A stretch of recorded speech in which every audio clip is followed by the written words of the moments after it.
ከመነበብ ወደ መሰማት ከመሰማት ወደ መታየት የተሸጋገረው የክቡር ዶክተር አዲስ ዓለማየሁ ዝነኛ ድርሰት ፍቅር እስከ መቃብር በኢትዮጵያ የሥነ ጽሑፍ ታሪክ ውስጥ በቀዳሚነት ከሚጠቀሱት መጽሐፍት መካከል አንዱ ነው። ፍቅር እስከ መቃብር ልቦለድ ድርሰት ቢሆንም በድርሰቱ የተሳሉ ገጸ ባህሪያት በአንድ ዘመን የነበሩ ሕያው ፍጡራን መስለው በማህበረሰቡ ውስጥ ተቀባይነትና ተወዳጅነትን አትርፈዋል። ድርሰቱ ከተጻፈ ከግማሽ ክፍለ ዘመን በኋላም ሰብለ ወንጌል የምትባል ቆንጆ ልጃገረድ፣ በዛብህ የሚባል ወጣት፣ ጉዱ ካሳ የሚባል ሞጋች፣ አበጀ በለው የሚባል ታጋይ፣ ፊታውራሪ መሸሻ የሚባሉ ባለሀብት፣ ሀብት ሽመር የምትባል ፍልቅልቅ አገልጋይ፣ ቦጋለ መብራቱና ውድነሽ በጣሙ የሚባሉ ባለትዳሮች ለብዙ ሰው ምድር ላይ ሕያው ሆነው ይኖሩ ይመስል አስገራሚ ሆነዋል። በዚህ ተወዳጅ ድርሰት የሚገኙ ገጸ ባህሪያት ነፍስ ያላቸው ፍጡራን የመሰሉት በአርቲስት ወጋየሁ ንጋቱ በሬዲዮ ትረካ ለሕዝብ በደረሱበት ጊዜ እንደሆነ ደራሲውን ጨምሮ ብዙዎች ይስማማሉ። የፍቅር እስከ መቃብርን ድርሰት የተወዳጅነት ምስጢር ለማግኘት በርካታ የምርምር ሥራዎች ተሰርተዋል። ጥበበኞችም ድርሰቱን መሠረት አድርገው ብዙ ሰርተዋል። የተወዳጁን ድምፃዊ ቴዎድሮስ ካሳሁን ቴዲ አፍሮና የድምፃዊ ዳኛው አለን ሙዚቃዎች ለዚህ አብነት መጥቀስ ይቻላል። ቴዎድሮስ ካሳሁን ማር እስከ ጧፍ ሲል ከማር ጀምሮ እስከ ጧፍ ያለውን የምርትና የፕሮሰስ ሂደት በግጥሙ አዋስቷል። አሁን ደግሞ እናትዋ ጎንደርና ካሲናው ጎጃም የመሳሰሉ ድንቅ ሥራዎችን ባበረከተው ሰው መሆን ይስማው አዘጋጅነት ፍቅር እስከ መቃብር ወደ ፊልም ተቀይሮ በኢትዮጵያ ብሮድካስቲንግ ኮርፖሬሽን መተላለፍ ጀምሯል። ብዙዎችም በመገረምና በመደነቅ በሲኒማቶግራፊው ጥበብ፣ በላይትና በካሜራው እንዲሁም በስነ ውበቱ ተገርመው እጃቸውን ባፋቸው ጭነዋል፣ አስተያየታቸውንም ሰጥተዋል። ለዛሬ ማን ምን አለ የሚለውን አስተያየትና እንዲሁም በፊልሙ ላይ የተሳተፉ አስገራሚ ገጸ ባህሪያትን ማንነት ወደ እናንተ አደርሳለሁ። አብራችሁኝ ነው። ከመነበብ ወደ መሰማት ከመሰማት ወደ መታየት የተሸጋገረው የክቡር ዶክተር አዲስ ዓለማየሁ ዝነኛ ድርሰት ፍቅር እስከ መቃብር። ሰው መሆን ይስማው ሶሚክ ፍቅር እስከ መቃብርን በሚገርም መንገድ ወደ ፊልም ቀይሮ ድንቅ ብቃቱን አሳይቷል። ዘመኑን ለማሳየት በሰው ልብ ያለውን እውነታ ፍንትው አድርጎ ለማምጣትና ከመጽሐፉ ያነበቡትን በዓይናቸው እንዲያዩት ለማስቻል ከሎኬሽን እስከ አልባሳትና ቁሳቁስ ጥርት ባለ ፕሮዳክሽን እያስመለከተን ነው። እንከን የለሽ ሆኗል። እንዳለ አዳዲስ ሰዎች፣ የምናውቃቸው ታዋቂ አርቲስቶች ፈጽሞ የሌሉበት ግን የሚገርምና የተዋጣለት ካስቲንግ፣ በተለይ ቦጋለ መብራቱ ግን እንዴት አሰልጥነህ እዚህ ላይ አበቃኸው ማለት እወዳለሁ። ባላንዲሮ ገብሬ ግን ከሀብትሽ አንጻር ጎልማሳ ሆኗል። ምናልባት ካነበብኩት ትንሽ ስለቆየው መጽሐፉ ላይ ያለውን ስለረሳሁት ይሆናል ይላል አንድ አስተያየት ሰጪ። በእኔ እይታ የሀገራችንን ቴሌቪዥን ድራማ ከፍ አድርጎ ሰማይ ሰቅሎታል። ሰው መሆን ይስማው። የጥበብ አምላክ ደጋግሞ ይባርክህ አቦ። እስካሁን ባየሁት ቆሜ አጨብጭቤያለሁ። የልጅነት ትዝታችንን አብረውን ያደጉ በምናባችን የሳልናቸውን በዛብህ ቦጋለን፣ ሰብለ ወንጌል መሸሻን፣ ውድነሽ በጣሙን፣ አያ ቦጋለ መብራቱን፣ ፊታውራሪ መሸሻን ከነክብራቸው አስመልክቷል። ፍቅር እስከ መቃብር የኪነ ጥበብ ቅርሳችን ነውና ቅርሳችንን ባለበት እንዲቆይ ደጀን የሆነ ሥራ የሰራችሁ፣ በሥራው ላይ የተሳተፋችሁ እናንተ ጉምቶች ናችሁ፣ ትችላላችሁ። አያ ቦጋለ መቀነቴን አይተሃል እንዳለች ይህን አስተያየት ደራሲ ዶክተር በዛብህ ብርሃኑ የሰጡት ነው። በዚህ በፍቅር እስከ መቃብር ፊልም ላይ ዲያቆን መሐሪ ሞላ እንደ ዲያቆን በዛብህ ቦጋለ ተጫውቷል። ታሪካቸው ይመሳሰላል። ሁለቱም የስለት ልጆች ናቸው። ዲያቆን መሐሪ ሞላ በጎንደር በ1990 ዓመተ ምህረት በምዕራብ ጎጃም ቋሪት ወረዳ ገነት አቦ ለቤተሰቡ ሰባተኛ ልጅ ሆኖ ተወለደ። በልጅነቱ የተለያየ ሕመም ይፈራረቅበት ነበር። የፍቅር እስከ መቃብሩ በዛብህም የስለት ልጅ ነው፣ የሕመም ሰው። የሕመሙ ነገር ሲጸናበት እናቱ ወይዘሮ የልፍነሽ አየለ ከሕመሙ ቢድንልኝ ብለው ዲያቆን መሐሪ ሞላን ለቅዱስ ሚካኤል አገልጋይ ይሆናል ብለው ተስለው ጸበሉን አስጠመቁት፣ አጠጡት፣ በእምነቱ ሰውነቱን ቀቡት። መሐሪም ከሕመሙ ዳነ። በስለታቸውም መሠረት ቅዱስ ሚካኤልን እንዲያገለግል አብነት ትምህርት ቤት አስገቡት። በአብነት ትምህርት ቤትም ቁጥር፣ ዜማ፣ ቅዳሴ፣ ንባብ፣ ቅኔ ተምሮ ከምዕራብ ጎጃም ሀገረ ስብከት ከብፁዕ አቡነ ቶማስ ድቁናን ተቀበለ።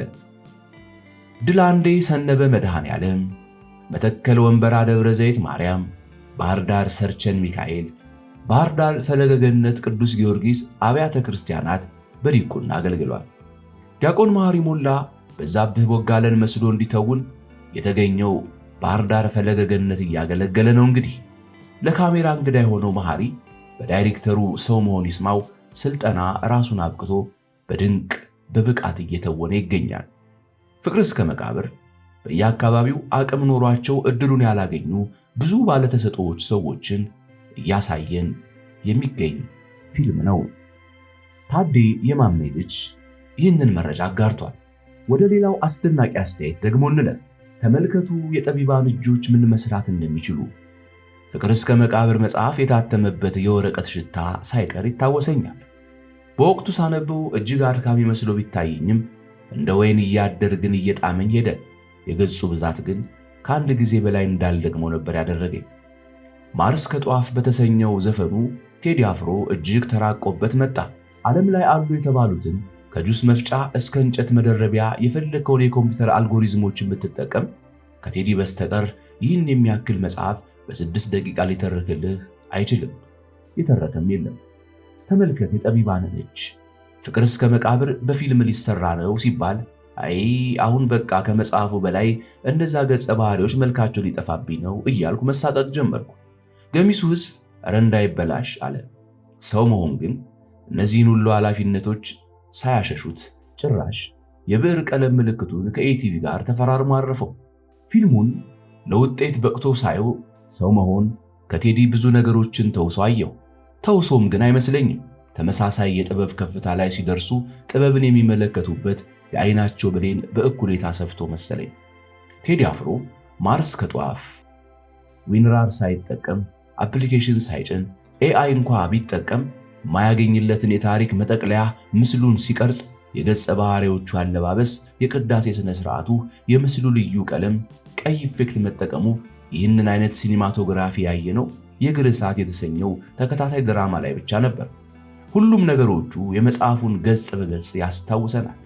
ሰው መሆን ብዙ ላይን የሚማርኩ ለጆሮ የሚስቡ ከራሳችን አንደበት እንኳ ስንመሰክርለት ልባችንን በሐሴት የሚያስሞላ ስራዎች ቀድሞ የሰራ ሲሆን ይሄኛው ፊልም ግን ለታሪክ የሚቀመጥለት ማስተርፒስ የምንለው አይነት ነው የሚሆነው። 50 ሚሊዮን ብር የወጣበትን ስራውን እንዲሁ በከንቱ አላደከመው።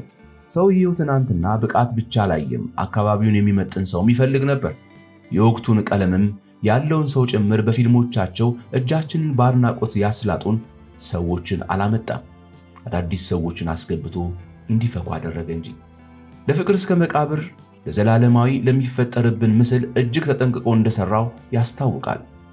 አስበው 2 ጣትን ከተህ በቲያትሮቹ ያጨበጨብክላትን መስከረም አበራ ብትሰራ ኖሮ በስንቱ የተሰኘውን ተከታታይ ድራማ ላይ ሂሩትን ባየን ቁጥር ፍቅሯን በዛብህን ወይስ በስንቱን እያሰብን እንወዛገብ?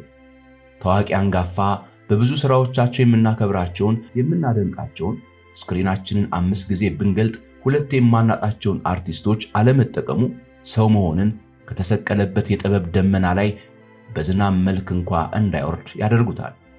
መጽሐፉን ወደን አንብበን በቴዲ ዘፈን እንዳይሰለቸን ሆኖ በዛብህም ሰብለም በናፈቁን ቁጥር በየ6 ደቂቃው እየደጋገምን ውስጣችንን አስደስተን ሳንጨርስ የማንከፋበት የማንደርብበትን አስገራሚ የጥበብ ስራህን ስላበረከትክልን ከዚህ የበለጠ ከፍታ ላይ እንዳይተመኘው። ከዘመናት በኋላም በሁሉም ነገሩ ጽድት ያለ ፍጹማዊ ፊልም ተገኘ። ፍቅር እስከ መቃብር ከጤዛ በኋላ ተመሳሳይ ዘውግና ተመሳሳይ የሲኒማቶግራፊ ብቃት ያለበት ፊልም። ሄኖክ አረጋ በፋስት መረጃ ያጋራው ጽሑፍ ነው። ወደ ሌላው ገጸ ባህሪ እንለፍ። አርሶ አደር ግዛቸው አደራው እንደ ቦጋለ መብራቱ። አርሶ አደር ግዛቸው አደራው ከአባቱ አቶ አደራው አለኸኝና ከእናቱ ወይዘሮ ሸዋዬ ይስማው በ1972 ዓ.ም ታኅሳስ 16 ቀን ተወለደ። ለቤተሰቡ አራተኛ ልጅ ሲሆን የመሰረተ ትምህርት ብቻ ተምሯል እንጂ ፊደል አልቀመሰም። አቶ ግዛቸው አደራው በዲማ የሚኖር ተግባቢና ጎበዝ አርሶ አደር ነው። የዲማ ቅዱስ ጊዮርጊስ ደብር ወገዳም ለፊልሙ መስሪያ የሚሆን የፊት አውራሪ መሸሻን ግቢ የምንገነባበትን 10,000 ካሬ ሜትር ቦታ ሰጠን። ወደ ሥራ ስንገባ የማህበረሰቡ አስተባባሪ እንዲሆን በምዕመናን ዘንድ ግዛቸው ተመረጠ። ግንባታውን እያካሄድን የዲማ ሕዝብ በጉልበቱ በእውቀቱና ጥንታዊ የባህል ዕቃዎችን በማዋጣት ያግዘን ነበር። ግዛቸውን በማስተባበሩ ከጎናችን ሆኖ ይሠራ ነበር። ዳይሬክተራችን ሰው መሆን የግንባታ ሂደቱን ለመከታተል ዲማ ሲመጣ ከግዛቸው ጋር ተገናኙ። ድምፁ፣ ቁመቱ፣ የፊት ገጽታው፣ ትጋቱ፣ ዕድሜው በምናብ ከሚፈለገው ቦጋለ ጋር ግጥምጥም አለለት። ተመረጠ። የተሰጠውን ዲያሎግ በድምጫም በንባብም ለቅሞ ያዘ። በሶሚክ የሚሰጠውን ስልጠና እንደ ወታደራዊ ትዕዛዝ እየተቀበለ ትወናውን ሆኖ አሳየን። ግዛቸው ጨዋ ታዋቂ፣ የተመሰከረለት አራሽ፣ ንቁና ብቁ የዲማ አርሶ አደር የልጆች አባት ነው። በባህላችን ልጅ አይቆጠርምና ስንት ልጆች እንዳሉት አልቆጠርንም። ምናብና ገሃድ ካዛመዱ አይቀር እንዲህ ነው እንደ ሰው መሆን። ፍቅር እስከ መቃብርን በማነብበትና ትረካውን በማደምጥበት ወቅት በምናቤ ሸራ ላይ ተስለው በዓይነ ሕሊናዬ እያየኋቸው ከነበሩት ገጸ ባህሪ ምስለኔዎች መካከል ፊታውራሪ መሸሻ በሪሁን፣ ወይዘሮ ጥሩ አይነት፣ ቦጋለ መብራቱ፣ ውድነሽ በጣሙ፣ ሀብት ሽመርና ባላንዲሮ ገብሬ በሰው መሆን ይስማው ዳይሬክተርነት በተሰራው ፊልም በኩል ሳይረዝሙ፣ ሳያጥሩ፣ ሳይጠቁሩ፣ ሳይነጡ ቁልጭ በምናቤ እንደነበሩ ሆነው በጋር ተገልጠው እያየኋቸው ነው። እናንተስ እነማንን አገኛችሁ? በዚህ ፊልም ላይ ያላችሁ ምልከታና አስተያየት ምን ይመስላል? በኮሜንት መስጫው ላይ ጻፉልኝ። በተከታታይነት ፍቅር እስከ መቃብርን በተመለከተ መረጃዎችንና ስለ ተዋናያኖቹ ማንነት እንዲህ ይዤላችሁ እመጣለሁ። ቻናሉን ሰብስክራይብ አድርጉ፣ ላይክ፣ ኮሜንት ማድረግ አትርሱ። ሰናይ ጊዜ